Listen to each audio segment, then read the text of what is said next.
నమస్తే, welcome to NCN news. నేను కళ్యాణి. బులెటిన్లో ముందుగా హెడ్లైన్స్ చూద్దాం. విద్యార్థుల భవిష్యత్తుకు ఉపాధ్యాయులే మార్గదర్శకులు. జిల్లా కలెక్టర్ కీర్తి చేకూరి. విద్యార్థుల సమగ్రాభివృద్ధి, నాణ్యమైన విద్య అందించడంలో ఉపాధ్యాయుల పాత్ర అత్యంత కీలకమని జిల్లా కలెక్టర్ కీర్తి చేకూరి అన్నారు. రాజమహేంద్రవరంలోని స్థానిక ఎస్కేవిటి డిగ్రీ కళాశాల సమావేశ మందిరంలో తూర్పుగోదావరి జిల్లా ప్రధానోపాధ్యాయులు, మండల విద్యాశాఖ అధికారులు, ఉప విద్యాశాఖ అధికారులతో విద్యా ప్రమాణాల మెరుగుదలపై నిర్వహించిన సమీక్షా సమావేశంలో కలెక్టర్ కీర్తి మాట్లాడారు. వేలాది మంది విద్యార్థుల జీవితాలను తీర్చిదిద్దే బాధ్యత ఉపాధ్యాయులపై ఉందన్నారు. ప్రతి విద్యార్థిలో ఆత్మవిశ్వాసాన్ని పెంపొందించడంతో పాటు చదువులో వెనుకబడిన విద్యార్థులపై ప్రత్యేక శ్రద్ధ చూపాలని, క్రమశిక్షణ, విలువలు, వ్యక్తిత్వ వికాసం కల్పించడంలో ఉపాధ్యాయులు నిజమైన మార్గదర్శకులుగా నిలవాలని సూచించారు. అనేక మంది తల్లిదండ్రులకు విద్యార్థులను సక్రమంగా మార్గనిర్దేశం చేసే అవకాశం లేకపోవడంతో ఉపాధ్యాయులే వారికి అండగా నిలవాల్సిన అవసరం ఉందన్నారు. ఈ సమావేశంలో జిల్లా పాఠశాల విద్యాశాఖ అధికారి కె వాసుదేవరావు, సమగ్ర శిక్ష ప్రాజెక్ట్ డైరెక్టర్ ఎస్ సుభాషిణి, జిల్లా వ్యాప్తంగా సుమారు 200 మంది ప్రధానోపాధ్యాయులు, మండల విద్యాశాఖ అధికారులు, ఉప విద్యాశాఖ అధికారులు తదితరులు పాల్గొన్నారు.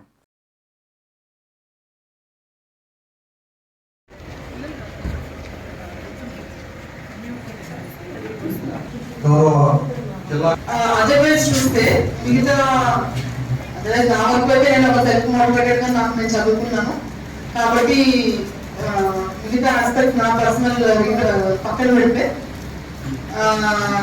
మీరు ఒక పిల్లవాడి ఆ స్పిరిట్ ని పైగా పుష్ చేయగలరు, కిందకైనా వెంటనే వాడి మీద నమ్మకాలు పోయేటట్టు ఇమీడియట్ గా చేయగలుగుతాం. సో అంటే నా ఉద్దేశంలో ఈ రూమ్ లో చాలా చాలా valuable and most important people for me. So because మీరు అంతమంది పిల్లల్ని ఈ రూమ్ లో కూర్చున్న వాళ్ళు అంతమంది పిల్లల్ని వాళ్ళ ధైర్యాన్ని కానీ పెంచడంలో కానీ వాళ్ళు కొంచెం స్లోగా ఉంటే పుష్ చేసి ముందు చదవమని చెప్పడం కానీ, సరిగ్గా వాళ్ళు బిహేవ్ చేయకపోతే సరిగ్గా బిహేవ్ చేయాలని చెప్పడం కానీ, లేదంటే ఒక తల్లిదండ్రులు ఎలాంటి పాత్ర పోషించాలో తల్లిదండ్రులు చెప్పిన ఏదైనా పిల్లలు ఉంటారు కాబట్టి ఒక ఉన్నత స్థాయిలో ఒక పెద్ద మనిషి చెప్పినట్టుగా మీరు చాలా మంది పిల్లల్ని తీర్చిదిద్దే స్థానంలో ఉన్నారు. So this is for me one of the my most important meetings. ఇక్కడ మీ నుంచి అంటే కొన్ని పాయింట్స్ మీ నుంచి కావాల్సింది ఏంటంటే, అసలు మీరు స్కూల్లో మీకు ఏమి ప్రాబ్లమ్స్ ఫేస్ చేస్తున్నారు, మీరు మనం అనుకున్న అవుట్కమ్ పిల్లలు 10th క్లాస్ పాస్ పర్సెంటేజ్ ఒక review parameter. So 10th class pass percentage పెంచాలి అనేది ఒక పిఓ గారికి ఏం చెప్పారంటే 10th క్లాస్ పాస్ పర్సెంటేజ్ అనేది ఒక అవుట్కమ్, కానీ ఆ పిల్లోడికి ఎంత బాగా దానికి సంబంధించి 10th క్లాస్ సంబంధించిన చదవచ్చు అనేది మోర్ ఇంపార్టెంట్ పాస్ పర్సెంటేజ్ కంటే.